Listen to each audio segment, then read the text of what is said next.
Le chef de l'État s'informe au cours de sa visite à Tazias sur l'avancement des travaux de construction des installations d'exploitation des mines d'or.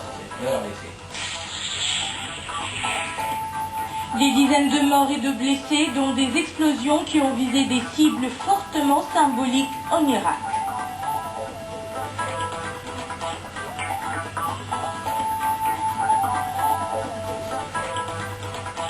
Tu as parlé en français?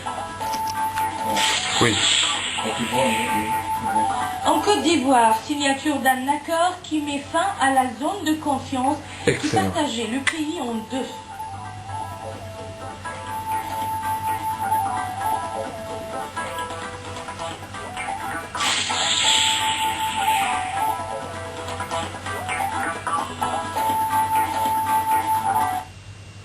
C'était les titres de cette édition, mesdames et messieurs, bonsoir. Le colonel Elioun Mohamed Val, président du Conseil militaire pour la justice et la démocratie, chef de l'État, a regagné Nouakchott cet après-midi au terme d'une visite de quelques heures des gisements aurifères de Tazias. Le chef de l'État a été accueilli par le Premier ministre, M. Sidi Mohamed Boubacar, le ministre de la Justice, le wali et le président de la communauté urbaine de Nouakchott. L'objectif de cette visite était de s'informer sur l'avancement des travaux dans ce projet, le premier du genre dans notre pays. Ce chantier est situé entre les wilayas de Linchiri et de Dakhlet Mouadibou. Au cours de cette visite, le président du Conseil militaire pour la justice et la démocratie, chef de l'État, a pu s'informer sur l'état d'avancement des travaux d'exploitation des gisements aurifères de Gambel Reich. La visite que le président du CMJD, chef de l'État, le colonel Elioun Mohamed Val, vient d'effectuer ce matin à Tazias, dans la wilaya de Linchiri, avait pour objectif de s'informer sur le niveau d'avancement des travaux de construction de la mine d'or de Tazias. Les travaux engagés en 1997 par la société Rio Narcia ont permis la découverte d'un premier gisement d'or, le premier dans notre pays. Il est prévu que ce gisement permette l'extraction et le traitement de plus de 4 tonnes d'or par an, et ce pour une durée estimée à 12 ans. Cette circonstance était l'occasion pour le ministre des Mines et de l'Industrie, M. Mohamed Ismail Labine, de souhaiter la bienvenue au chef de l'État avant de mentionner l'intérêt particulier qu'il porte au secteur du pays, particulièrement celui des mines. Le ministre a ensuite évoqué les possibilités et coopérations de la mine ainsi que son impact socio-économique.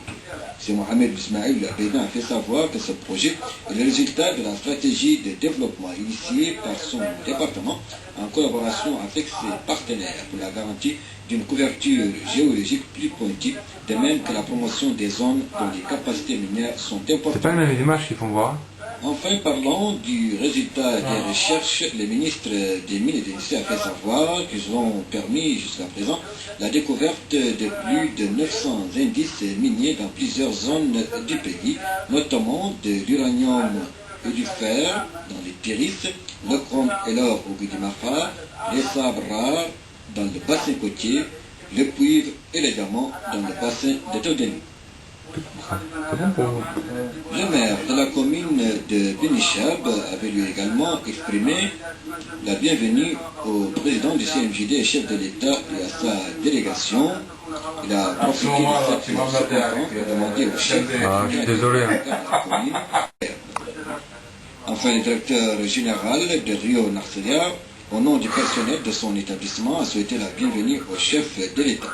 Il a révélé ensuite que sa société a déjà investi plus de 80 millions de dollars américains pour la construction du projet.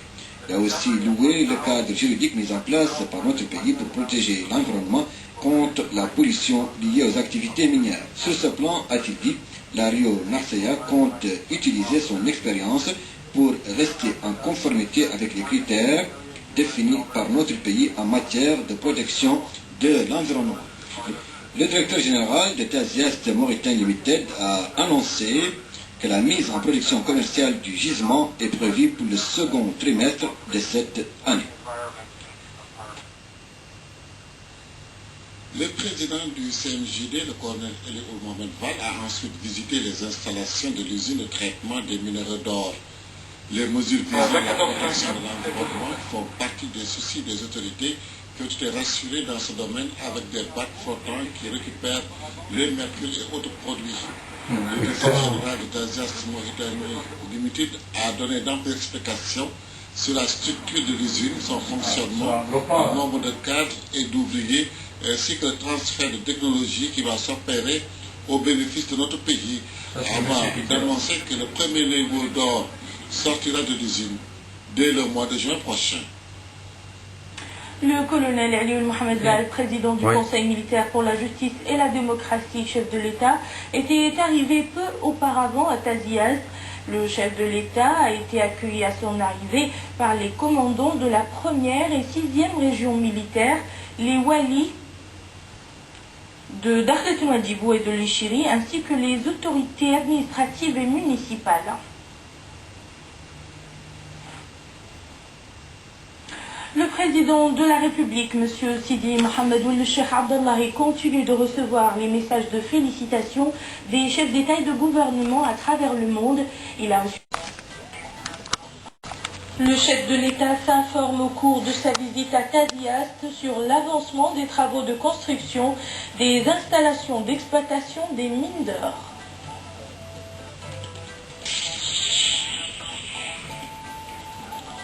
Des dizaines de morts et de blessés dans